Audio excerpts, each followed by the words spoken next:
do presidente Ivanir Gasparim, desejamos boas-vindas a todos os participantes da reunião almoço desta segunda-feira, quando temos como palestrante o darwinista digital Carlos Piazza, que falará sobre quanto mais tech for o mundo, mais touch serão as relações humanas. Saudamos. Representando a Prefeitura de Caxias do Sul, secretário municipal de Desenvolvimento Econômico, Trabalho e Emprego, Emílio Andreassa. Presidente da Câmara de Vereadores de Caxias do Sul, vereador Flávio Cassina. Reitor da Universidade de Caxias do Sul, Evaldo Antônio Cuiava. Presidente do Conselho de Administração das Empresas Randon, Davi Abramo Randon. Saudamos também vereadores e secretários municipais de Caxias do Sul e região, presidente do Conselho Superior da SIC, Dagoberto Lima Godoy, presidente do Conselho Deliberativo da SIC e presidente da Fundação Universidade de Caxias do Sul, José Quadros dos Santos.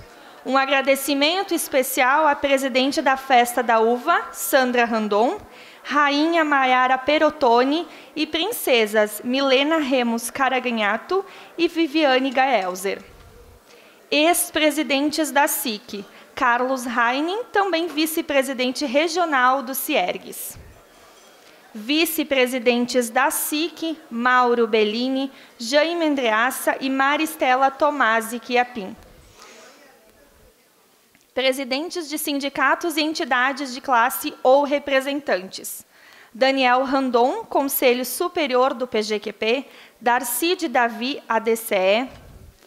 Euclides Sirena, Banco de Alimentos, representante do Simplas Orlando Marim. Ivonei Pioner, do CDL. Luiz Raimundo Tomazoni, do Concepro Mocov. Paulo Poleto, Fundação Caxias. Paulo Spagnoli, Cimex. Serafim Gabriel Quissini, Sim de Madeiras, e Dalice Manchini, do Sim de Lojas, convidados e funcionários das empresas Randon, imprensa. As reuniões almoço da SIC têm patrocínio de Florense, Grupo RBS, Sicredi e Universidade de Caxias do Sul, com o patrocínio do Banrisul, BRDE, Marco Polo, Randon, Rede Caminho do Saber, Selbet e Supermercados Andreassa. Apoio de Emercor e Fortaleza.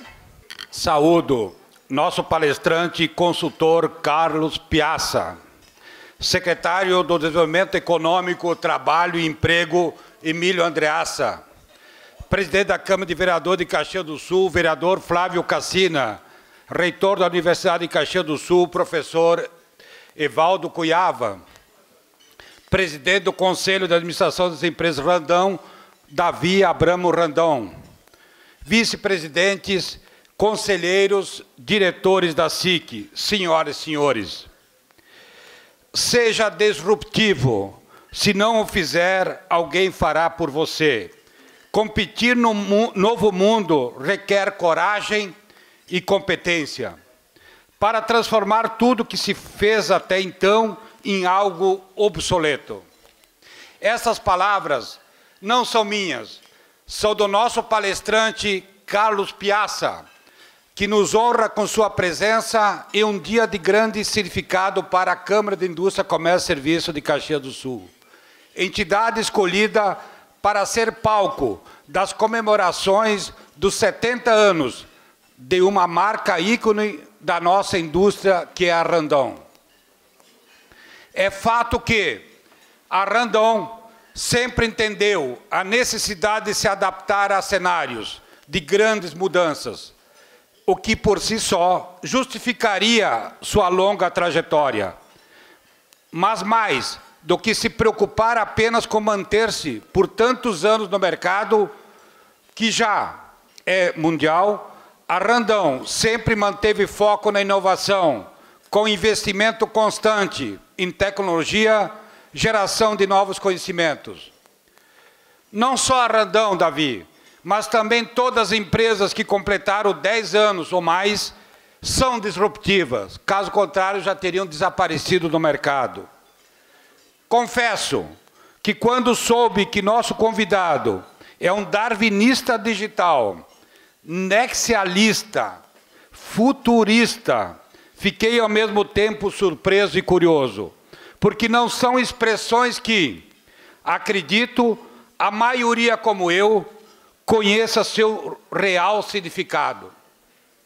Mas, como estamos todos aqui para aprender, que bom que estamos trazendo esses temas para debate, pois algo me diz que, de uma forma ou de outra, estamos, como sociedade, sendo impactados por esses fenômenos decorrentes do avanço da tecnologia.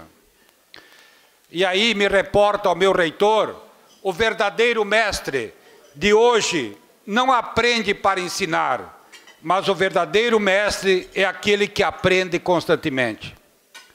Aprender a desaprender, a reaprender, este é mais um desafio dos administradores para com sua equipe. Por isso, Carlos Piazza, seja bem-vindo e que seu conhecimento possa nos ajudar a compreender a complexidade do novo cenário. Nos deixe desconfortáveis, porque é o desconforto que faz com que o homem caminhe ou continue caminhando. E saber como as empresas podem agregar valor ao que já fazem, em sintonia com as exigências dos novos tempos. Davi, desejamos vida longa, Randon. É uma história para celebrar. Vocês são agentes de desenvolvimento e evolução no Brasil inteiro, e por isso nosso orgulho como caxienses é imenso. Transmita a toda a família Randon, a direção, colaboradores das empresas e os nossos efusivos cumprimentos. Parabéns. Quero comunicar que na última quarta-feira, dia 21, ocorreu o 18º Seminário de Negócios Internacionais, que contou com aproximadamente 200 pessoas aqui no auditório da SIC. Solicito se tem os diretores da Negócios Internacionais que fiquem em pé. Parabéns.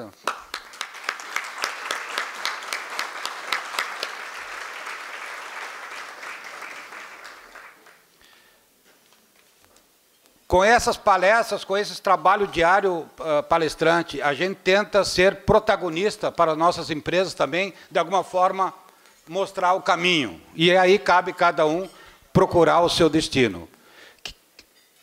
Também queremos cumprimentar, não está presente, mas nesse momento, quero desejar a vocês, então, uma boa reunião a todos. E logo a mais deverá estar chegando aqui também o comentarista político, economista, que estará hoje à noite fazendo uma palestra aqui em Caxias do Sul, o Fernando Schiller. Mas ele está na RBS TV, assim que ele chegar eu vou anunciá-lo. Boa reunião a todos, muito obrigado.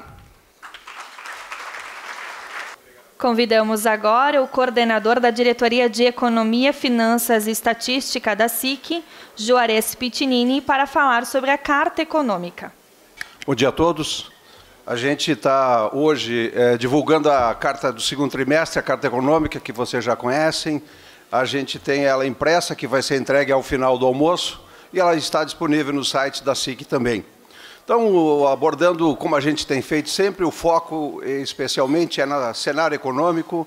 A gente olha a agenda econômica e tem dito sempre que este governo adotou uma política econômica liberal, o qual a gente, no Conselho de Economia, a gente concorda plenamente e entende que as medidas que têm sido adotadas estão absolutamente corretas e o que tem permitido, apesar de todas as dificuldades nacionais e internacionais, que a gente perceba uma retomada do crescimento muito lento, porém a gente entende que é algo sustentável e que deve nos levar em 2020 e 2021 num crescimento econômico bem maior em função dessas medidas. Então, quando a gente olha o panorama econômico, essa tendência é uma tendência positiva, apesar de todos os ruídos.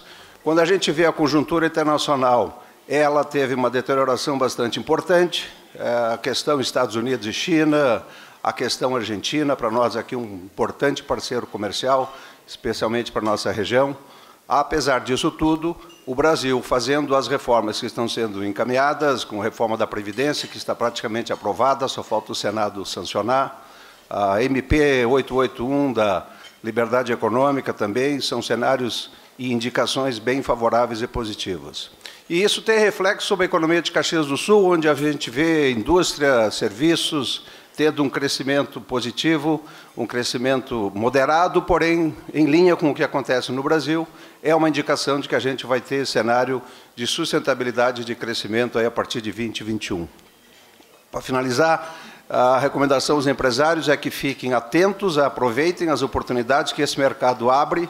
A gente deve entrar num ciclo de crescimento longo, uma nota de preocupação ou um pouco mais de atenção para quem tem uma relação com o mercado internacional, em função de uma maior volatilidade de câmbio, etc., que é a forma onde tem a maior contaminação em função das volatilidades internacionais.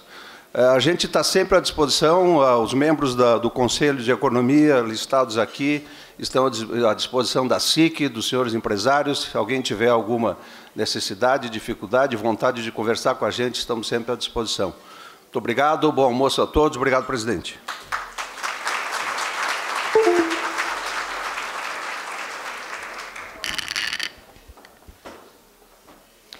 Senhoras e senhores, com 70 anos de história, as empresas Randon são referência global em soluções para o transporte, atuando nos setores de reboques e semi-reboques, veículos fora de estrada, autopeças e serviços financeiros.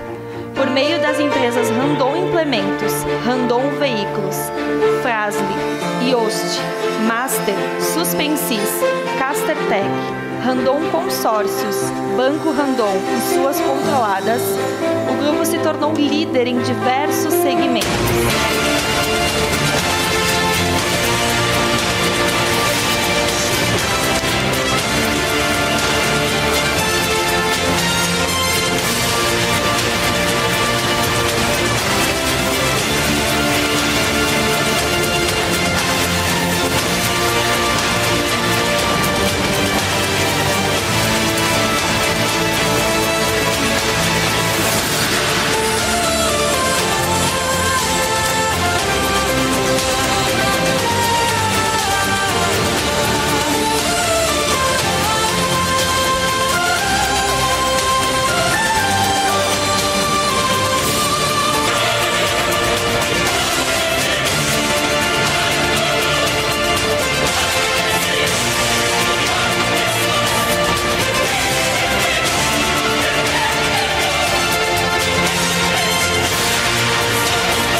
Davi Abramo Randon para fazer uso da palavra.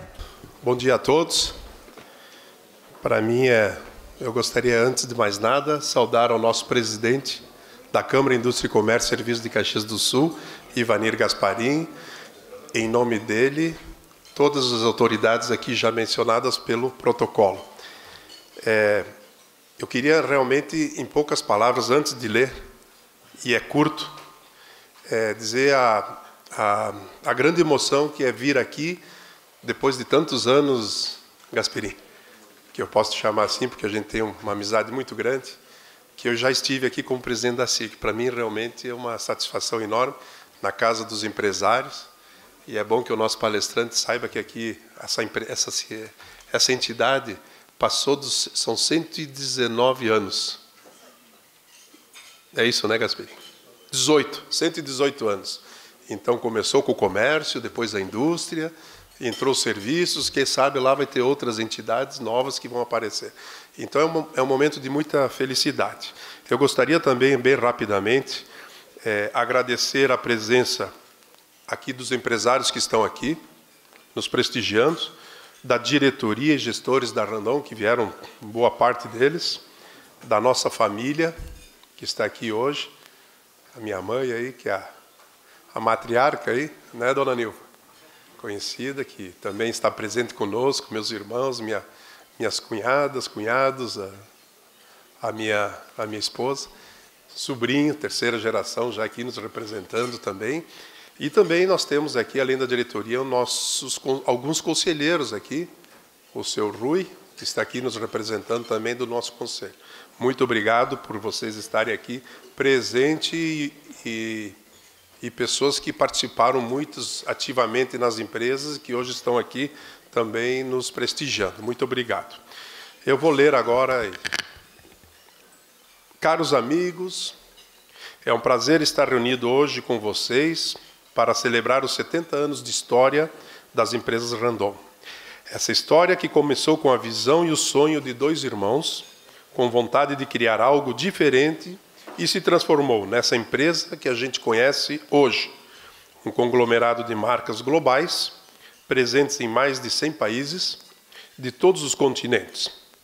Imaginem vocês, dois irmãos, Hercílio, que era o nosso tio, e Raul, nosso pai, em uma garagem de Caxias do Sul, com uma ideia inovadora na cabeça e muita vontade de trabalhar.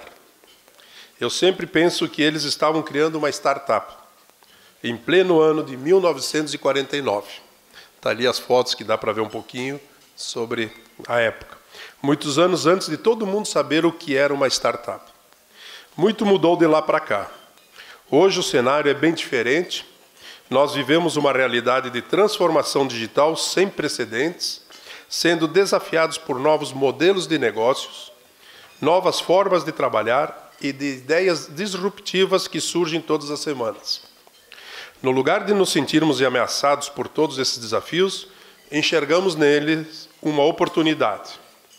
Respeitando a experiência que adquirimos nessas últimas décadas, vamos ganhando vigor com a velocidade das novas tecnologias e principalmente das pessoas que nasceram nesse mundo tão conectado. Quem aqui já virou avô sabe que a chegada dos netos faz a gente rejuvenescer um pouco. É exatamente isso que essa transformação digital vem causando nas empresas Randon. Ela nos permitiu chegar jovens aos 70, como os netos fazem com os avós. Convidamos o futurista Carlos Piazza para conversar com a gente no evento de hoje, porque ele resume muito bem a importância das pessoas para criar um mundo inovador. A transformação digital que está em curso dentro das empresas Randon quer estimular o nascimento de novos Rauls, novos Hercílios e novos empreendedores. Muita gente se engana ao pensar que a tecnologia é o motor da inovação. Mas não é a tecnologia que inova, são as pessoas que inovam. São essas pessoas que estão dando o impulso de mudança que está acontecendo dentro das empresas Randon nesse momento e nos preparando para viver os próximos 70 anos. Vale ver aqui os slides que nós estamos passando, que dá um resuminho, principalmente de décadas em décadas. E vale frisar aqui, acho que é importante, a Randon já tem 21 plantas industriais, ao longo não só do Brasil, mas em outros países, e que estamos realmente participando de mais de 100 países, atuando nossa marca, o nosso nome, nesse processo que é cada vez mais conectado através do mundo moderno. Então, eu queria agradecer mais uma vez ao presidente Ivanir pela oportunidade de nós estarmos aqui e poder comemorar esse período dos 70 anos das nossas empresas. Ivanir, muito obrigado e obrigado a todos aí por nos ouvir. Um abraço.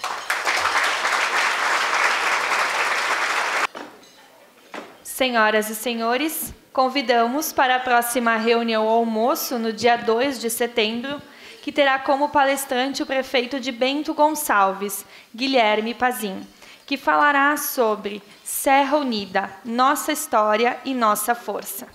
Senhoras e senhores, Carlos Piazza é darwinista digital, nexialista e futurista practicing pelo Millennium Project, fundador da CPC, uma empresa focada em negócios digitais e transformação digital, disrupção, aceleração digital e seus impactos na sociedade. É professor de pós-graduação, de MBAs, palestrante keynote nacional e internacional, agilista, autor, conteudista e escritor. Passamos a palavra ao nosso palestrante, Carlos Piazza. Uma boa tarde a todos e a todas. Boa tarde. Os caras assustados com o darwinista, né? Vamos querer agradecer imensamente o carinho com que vocês me recebem. Obrigado ao presidente Ivanir por abrir a casa para que a gente possa trazer um assunto tão urgente, tão tenso. Muitíssimo obrigado, Davi, todos da empresa Randon. Certamente, a família Randon traz para a gente... Eu fui ler muito a história do seu Raul naquilo que está disponível na internet, me senti até um pouquinho de falta mais, porque o seu Raul, talvez ele não soubesse que para manter a startup que ele manteve, realmente foi uma startup, guardadas as devidas proporções, ele tinha alguma coisa que hoje a gente vê que é extremamente requerido sobre todos nós, que é um propósito muito claro. O que acontece é que gente que tem propósito faz tudo de propósito, e a gente sabe que quem não tem propósito faz tudo por acaso. Esse mundo não é, né, de fazer coisas por acaso. Então, de alguma maneira, como a gente estava falando um pouquinho antes aqui na reunião nossa, quanto mais tecnologia a gente estuda, mais filosofia a gente estuda. A gente se perde um pouquinho nessa pegada, porque quando a gente fala muito de inovação, todo mundo pensa que basta fazer todo tipo de inovação, quando na realidade não, inovação ela nunca foi um fim em si. Inovação é um meio pela qual a gente obtém as coisas que a gente precisa. Portanto, se a gente considera a inovação tão simplesmente como um meio, nós não estamos transformando a sociedade como a gente imagina. A gente está tão simplesmente trazendo mais coisas para o universo de soluções que a gente tem, sem enxergar qual é o grande momento da transformação pela qual nós estamos passando.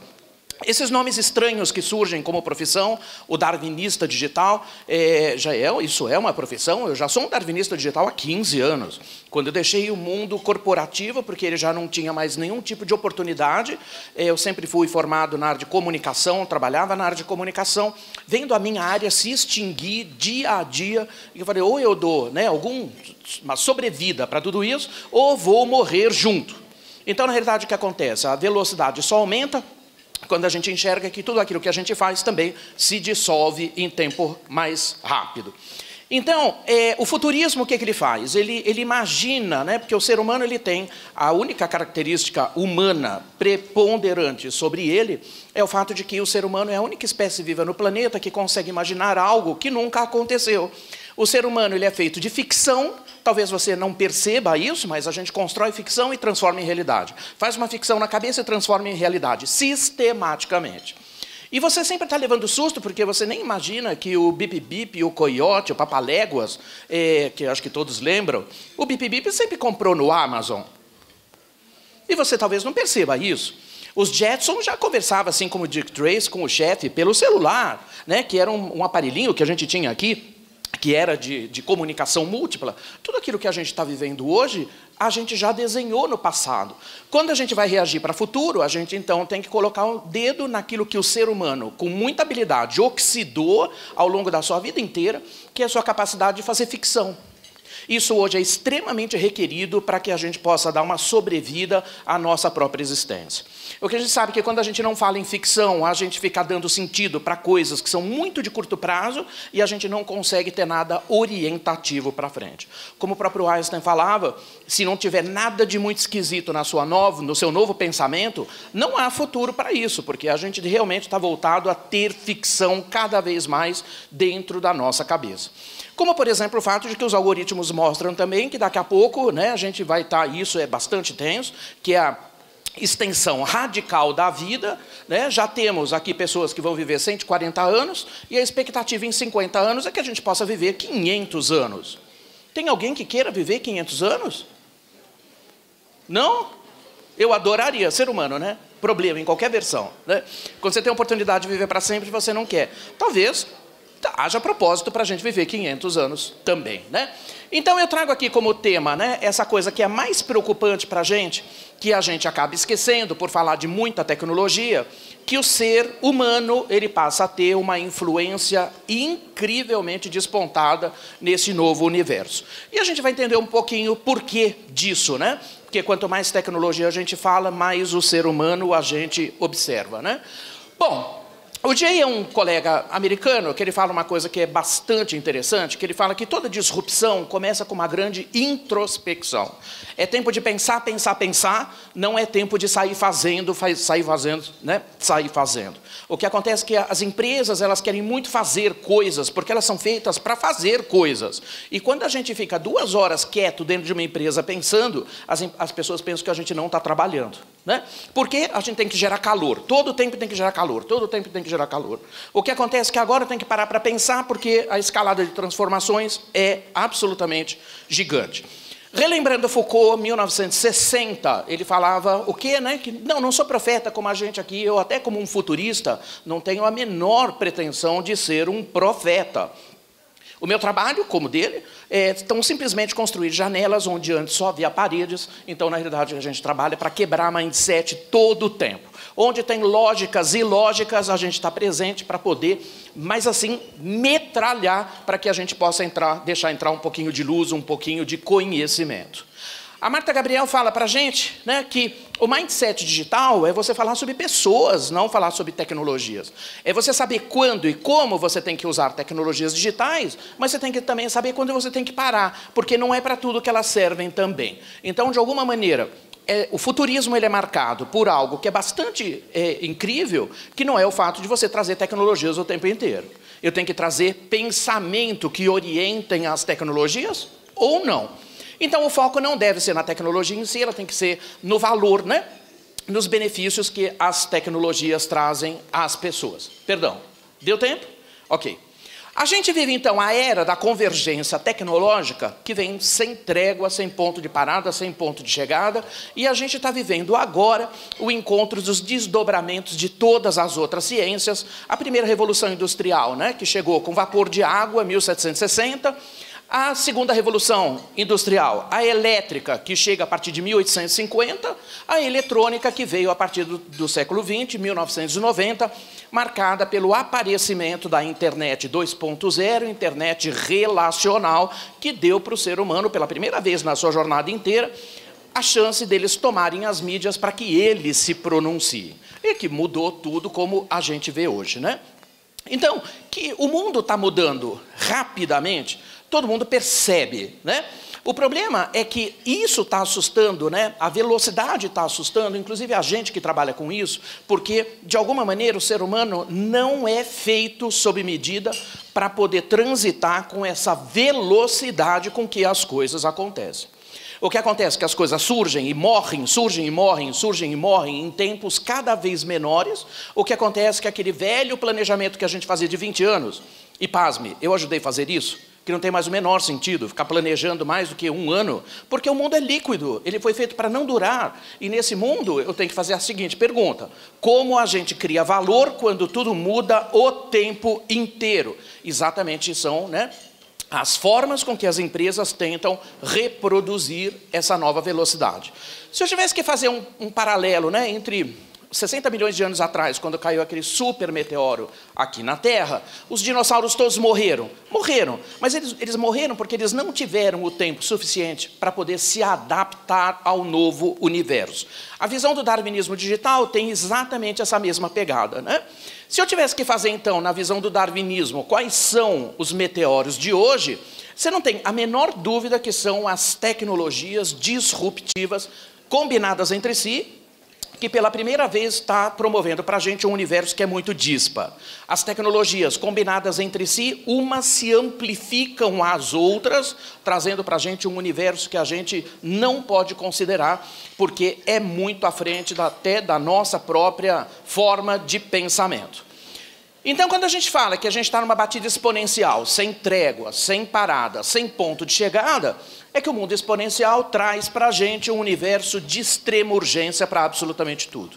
Quando a gente vive uma pegada exponencial, você tem certeza que o nosso pensamento é linear, ele não acompanha tudo que vem sobre o dia a dia da gente, né?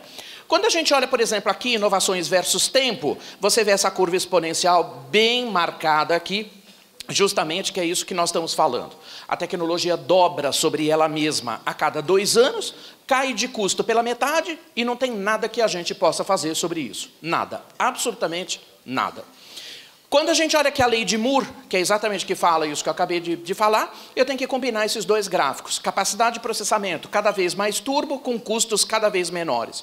Cada vez mais a gente vai para formas de capacidade de cálculo cada vez mais desenvolvida, ao tempo que o custo cai vertiginosamente.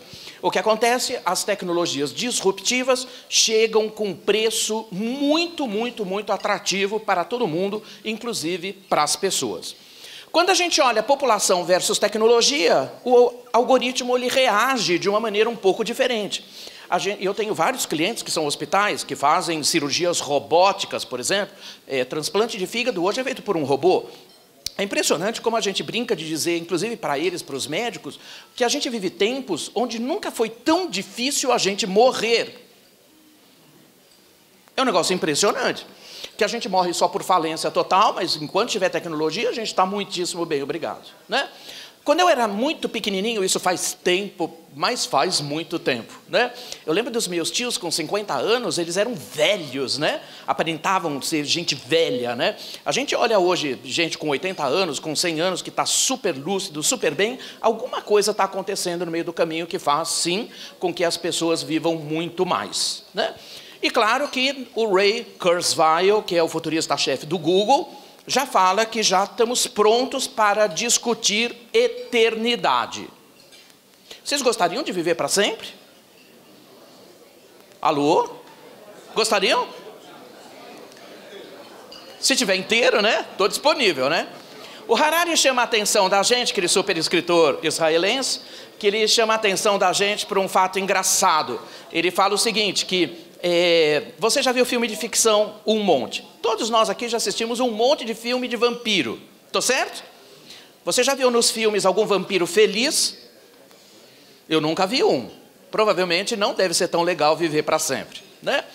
Enfim, quando a gente olha que aqui em cima, 2048, 2045, por aí, está se antecipando a 2038, a grande capacidade de inteligência artificial aportada sobre nós pensará mais do que todos os humanos juntos no planeta.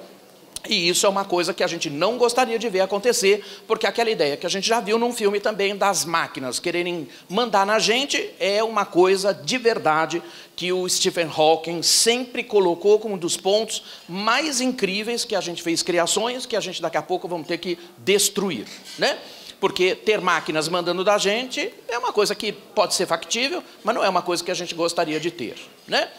Então, quando tudo pode ser antecipado, o Summit, que é uma plataforma da IBM, está mostrando para a gente que a gente já tem, comercialmente falando, 200 petaflop.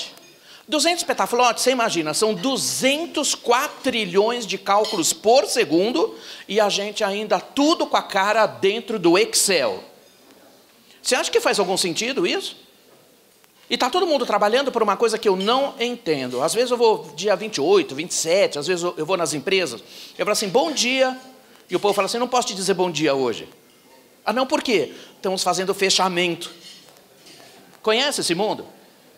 Gente, fechamento foi feito para nunca fechar, nunca fechar. As pessoas acham que fecham, porque fica dando tapinha na tabela, fica dando tapinha na tabela. Fica falando que isso é uma porcaria, as pessoas falam, não, isso não é uma porcaria, isso aqui é uma planilha dinâmica. Isso é um lixo total quando a gente compara com esse mundo que a gente tem aqui. Não é para a gente brigar com isso. 200 quatrilhões de cálculos por segundo livra você de fazer essa coisa insana. E as empresas ainda fazem uma coisa que não tem nada a ver no meio desse caminho. Quando você termina a saga do Excel, você pega todo aquele monte de porcaria e leva para o PowerPoint. Tem isso? Que ainda tem alguém que chega assim, fazendo, não gostei da cor da bolinha, muda a cor da bolinha para mim. Tudo que não tem o menor sentido. Quando a gente fala hoje de empresas de momentum, do latim zero, Sensores capturam as informações nas origens, cara, e você está desalocado para não usar pessoas para poder cultivar dados. Que isso não faz mais o menor sentido. A gente está vendo já um monte de empresas que, inclusive, tiraram da área de trabalho o ícone do Excel, do Office, já tirou tudo, não tem. E aí eu pergunto para você, o que acontece com você se eu tirar amanhã o acesso de vocês na rede do Office? A gente morre. Você consegue imaginar o que é isso? Morre. Morre, porque ele é o que garante você fazer tudo sempre igual para manter suas rotinas, né? De buscar dados quando as máquinas já podem fazer isso sozinho. Pra você ter uma ideia, o Summit está sendo usado, olha só a capacidade de cálculo desse bicho já, para poder comprovar que determinados tipos de cânceres são algoritmos. Se eu chego à conclusão que cânceres são equações matemáticas, eu posso desmontá-los com muito mais facilidade. Você pensa que fica por aí? Claro que não. A gente está indo agora, já na plataforma pré-quântica, para o IBM Q, que usa o qubit, que ele dobra o bit, trazendo para a gente 600 petaflop. 600 petaflop é 3 vezes o que a gente tem hoje, que vai dar para a gente toda a computação quântica que você não pode imaginar o que pode trazer para a gente. Quando as máquinas partem do pressuposto que elas pensam 600 quatrilhões de cálculos por segundo, tem ser humano que está fazendo coisa que não devia. Estão deslocados, em algum lugar eles estão deslocados. Pior, quando a gente fala do germaneno, que é um material monoatômico, extremamente novo, ele tem 4 anos só que se descobriu, não se sabe muito sobre ele. Ele tem, né, potencialidades de todos os materiais monoatômicos, como o grafeno, por exemplo. Você imagina, o grafeno é 100 vezes mais resistente que o aço, e ele tem 1 átomo de espessura.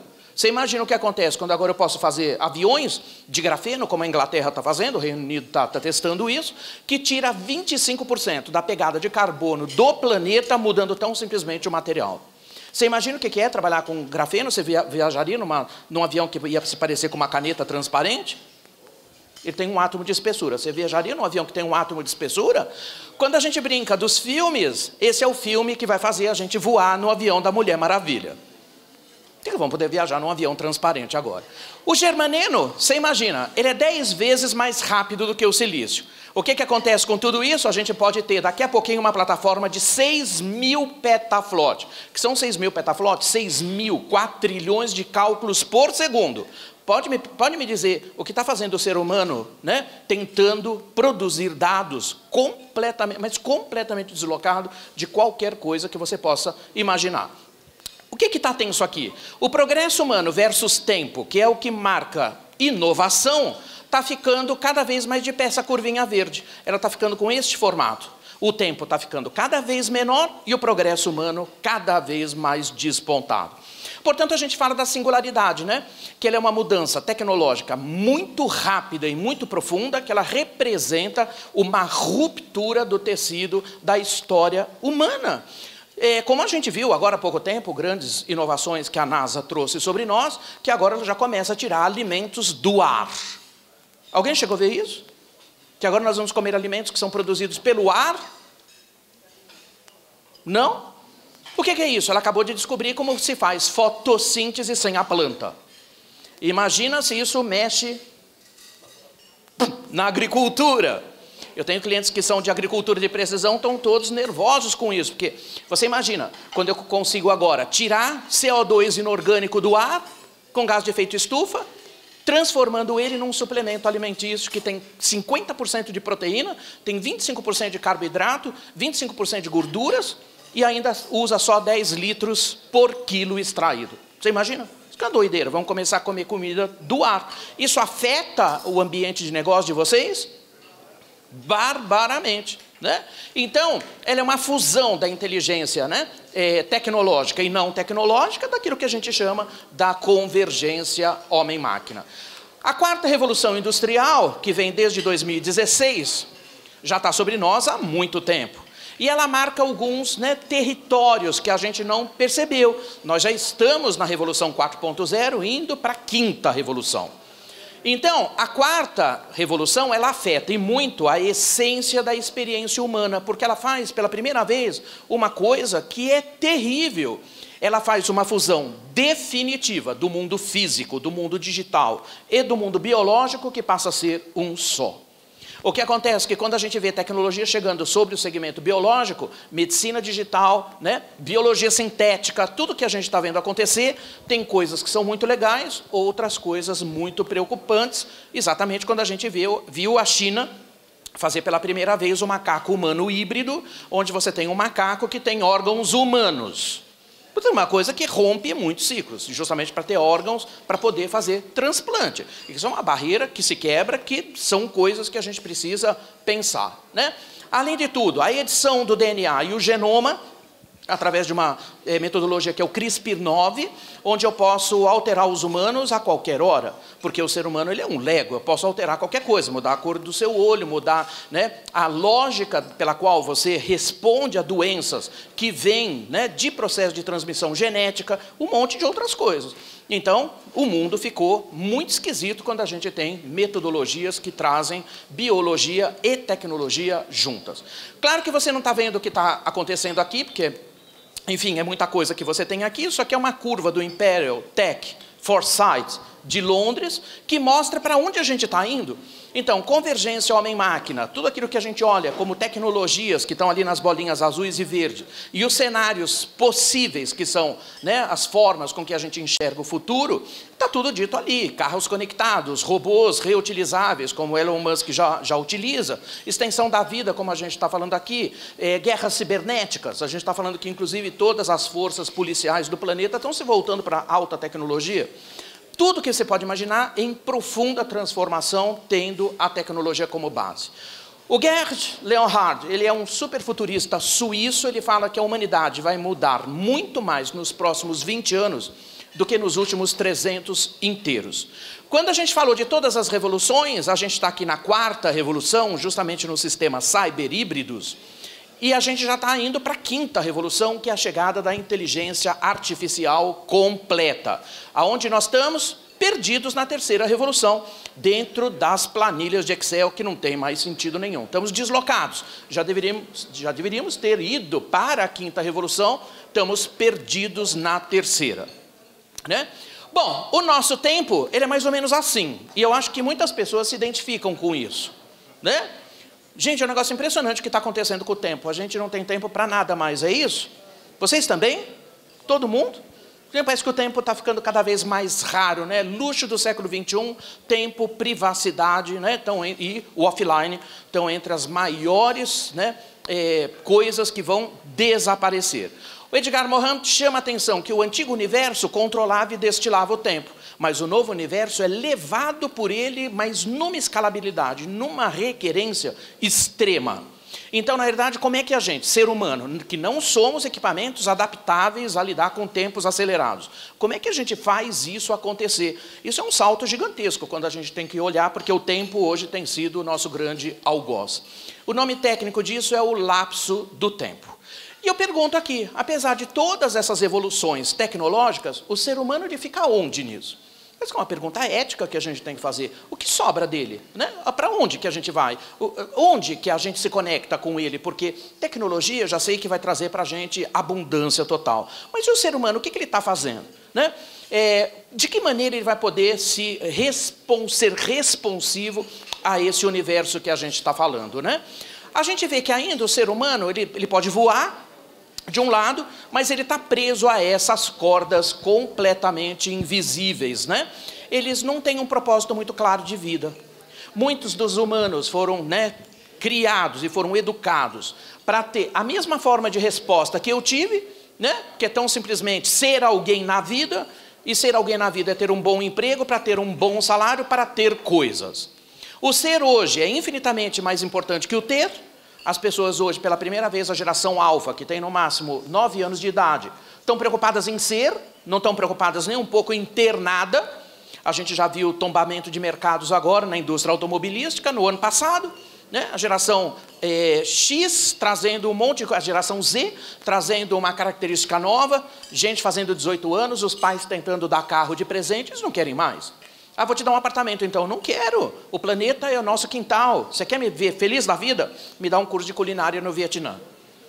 Me bota 2 anos num kibutz para criar peru em Israel, quero você feliz como você nunca viu.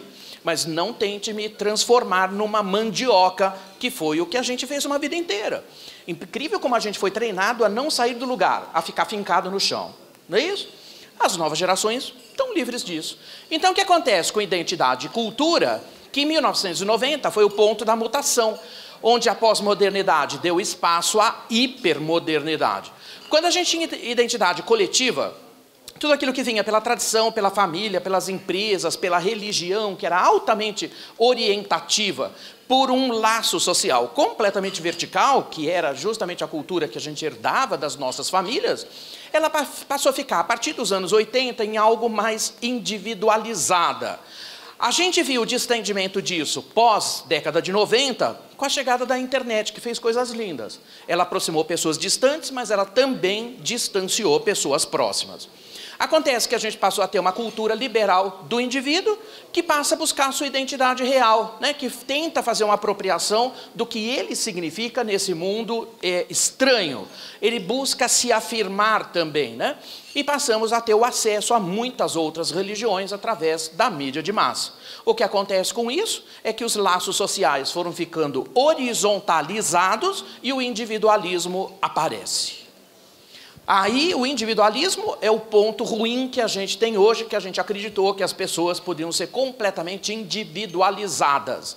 O que acontece? Elas estão focadas nelas. Quando a economia aponta que a gente deva ser colaborativo, elas estão perdidas no individualismo. O que acontece com isso? Que a gente deve estar trabalhando com gente muito errada no meio desse caminho.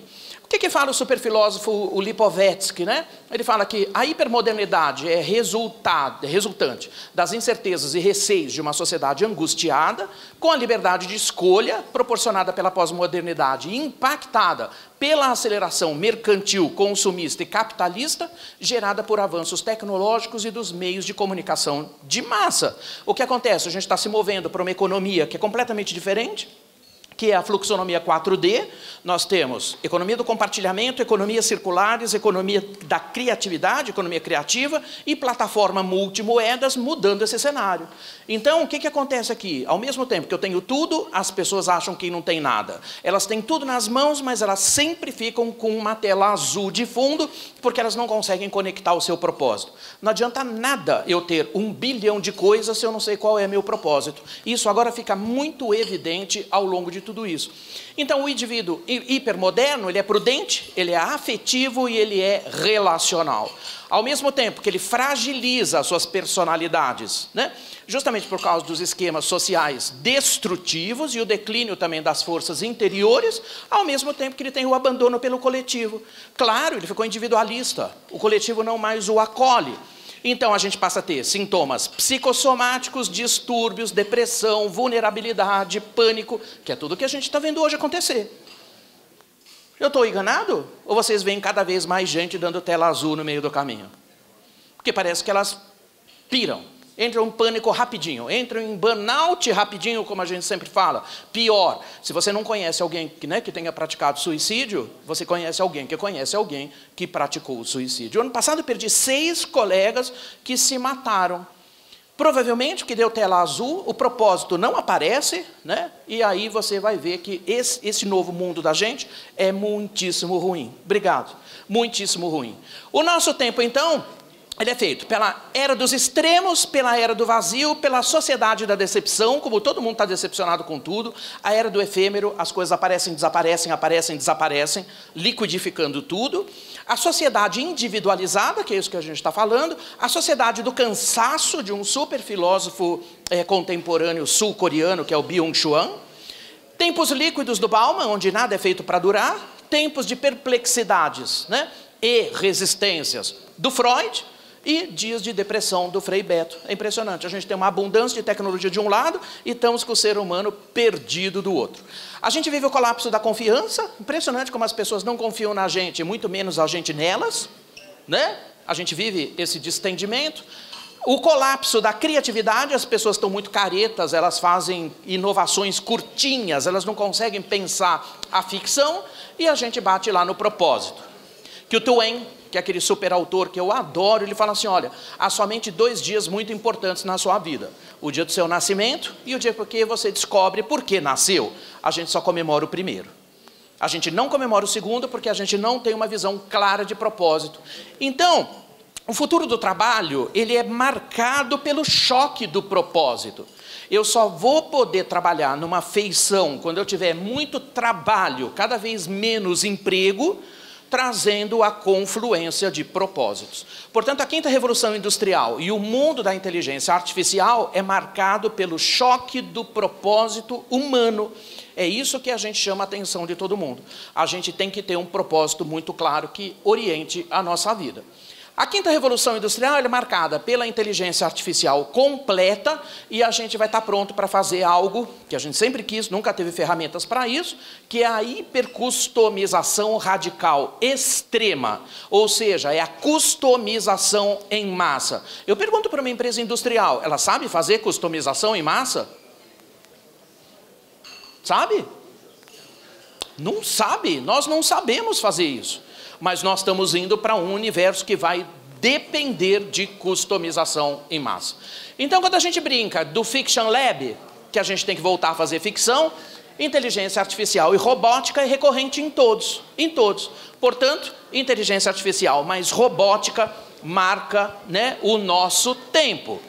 Então, quando a gente fala a 5ª Revolução Industrial, ela é marcada pela cooperação homem-máquina, é a inteligência humana em harmonia com a computação cognitiva. Então, a gente vai ter máquinas mais robôs colaborativos, trazendo para a gente um novo modelo de trabalho, porque não vai ser mais necessário a gente trabalhar das 8 às 18, como a gente conhece hoje, né? Por que isso? Porque vamos ser 10 vezes mais produtivos, ocupando somente 40% do nosso tempo. E os outros 60%, o que acontece? Ócio. A gente está preparado para o ócio? A gente ainda sabe o que é isso? Ou quando a gente fica sábado sem fazer nada em casa, a gente fica meio nervoso? A gente não sabe mais o que é o ócio. É incrível como a gente tem que colocar tarefa na vida da gente, como a gente nunca viu. A gente não sabe mais o que é o ócio. A economia que mais cresce é a economia criativa, justamente a economia que vem do ócio. Você está preparado para o ócio? Você está disposto a jogar nas mãos das máquinas tudo aquilo que você adorou fazer no lugar delas? Porque, na realidade, a inteligência artificial, ela não rouba teu emprego, ela rouba a tua rotina. Se você adora rotinas, pode ter certeza que já perdeu tudo isso. Ok? Quando a gente compara as duas inteligências, a artificial, ela tem habilidades de ser processamento uma por uma, enquanto a habilidade humana é múltipla, simultâneas. A gente consegue pensar várias coisas ao mesmo tempo. A inteligência artificial é melhor em automação, enquanto a inteligência humana é melhor em autonomia.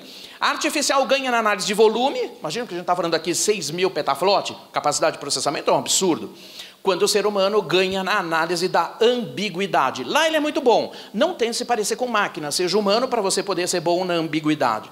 Quando o processamento artificial, da inteligência artificial, é velocidade em escala imbatível, a nossa batida de processamento é o pensamento crítico. Nós somos bons nisso. As máquinas não conseguem reproduzir.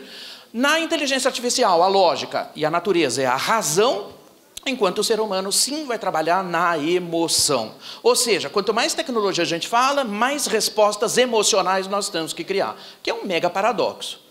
Será que a gente, ao longo do nosso trabalho nas empresas, a gente sabe criar uma emoção para as pessoas? Lembrando que a raiva também é uma emoção, que talvez seja a única emoção que a gente coloca para as pessoas.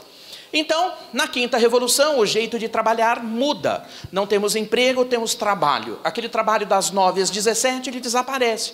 Os dados do MIT apontam que a gente vai trabalhar 40% do nosso tempo, vamos ter uma condição absurda de produtividade multiplicada por 10, que é o que a gente tem hoje. Você imagina você sendo 10 vezes mais produtivo aproveitando só 40% do seu tempo?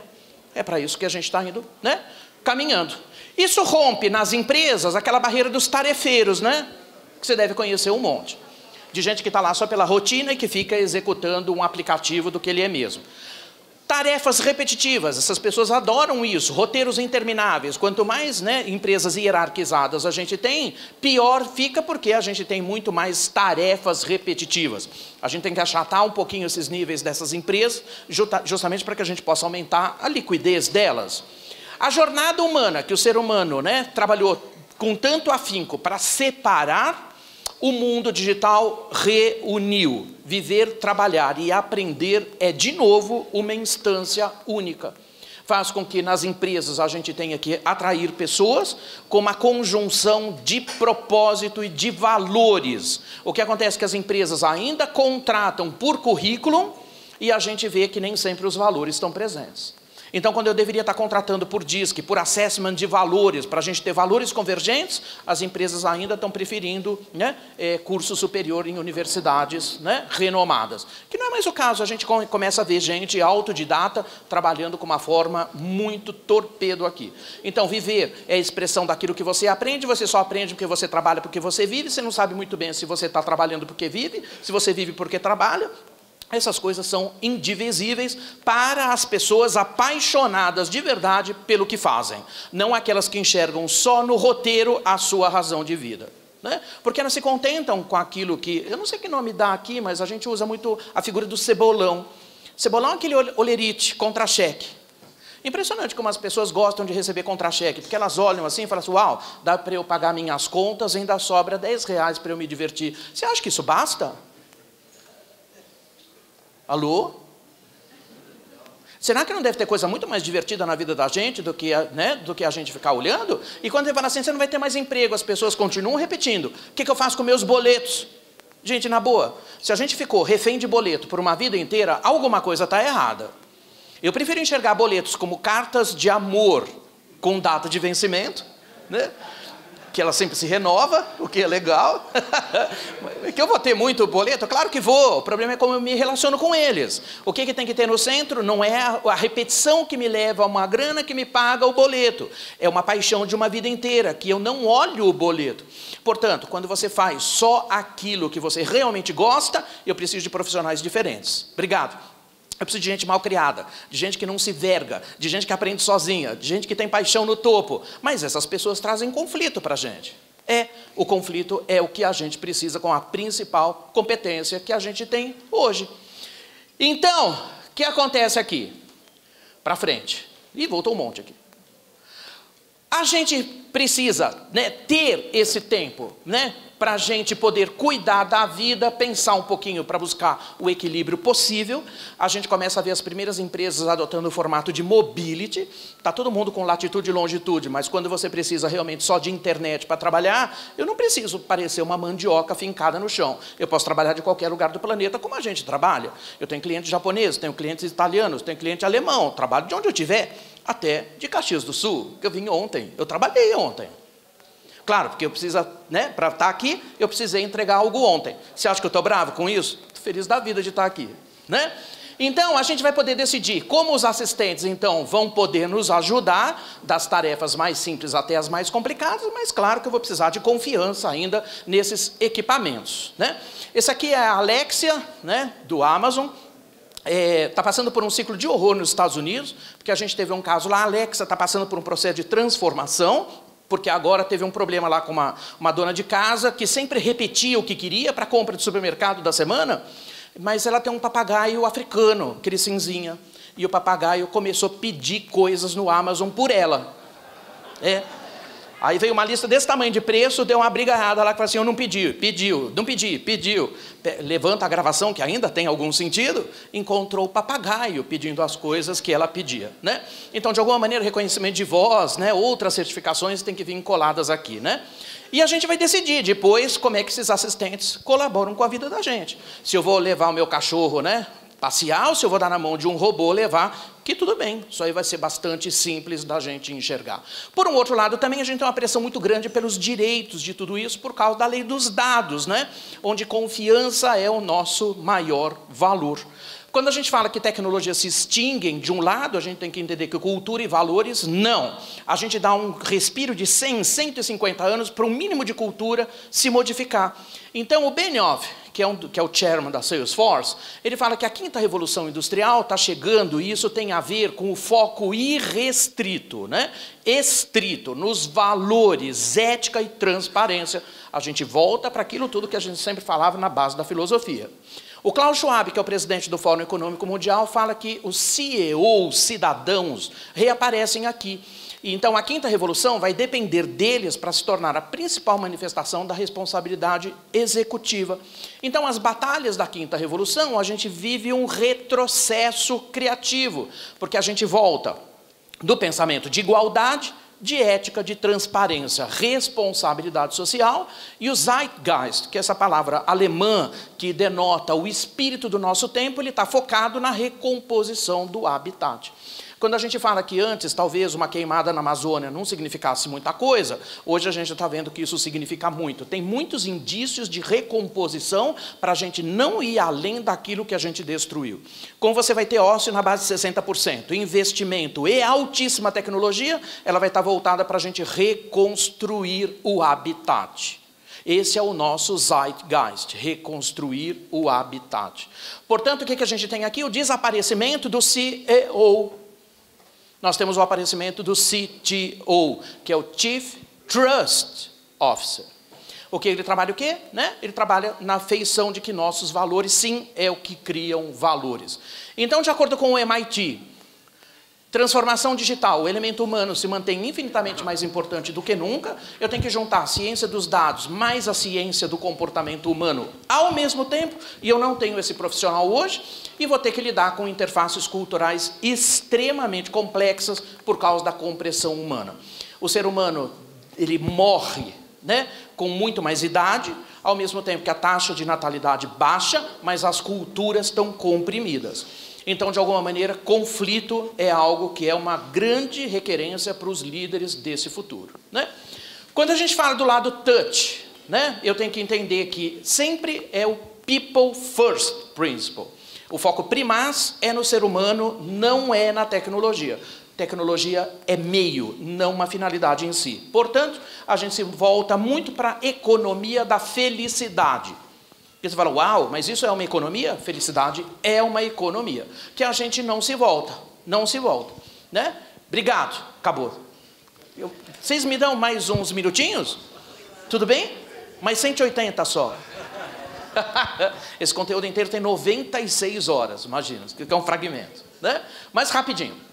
Eu, como bom nerd que sou, uso o Dr. Spock sempre como líder, E ele sempre falava em todos os filmes que a gente viu de Star Trek, Ele fala que sou meio humano, sou meio alien, dois lados que brigam entre si, e eu só sobrevivo porque minha inteligência ganha.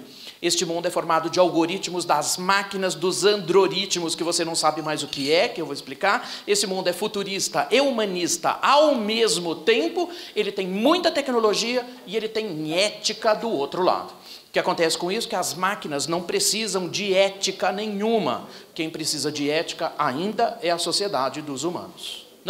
Então tem coisas nesse mundo que não podem ser digitalizadas e os robôs mas jamais vão reproduzir e que serão cada vez mais valiosos, que são seus androritmos.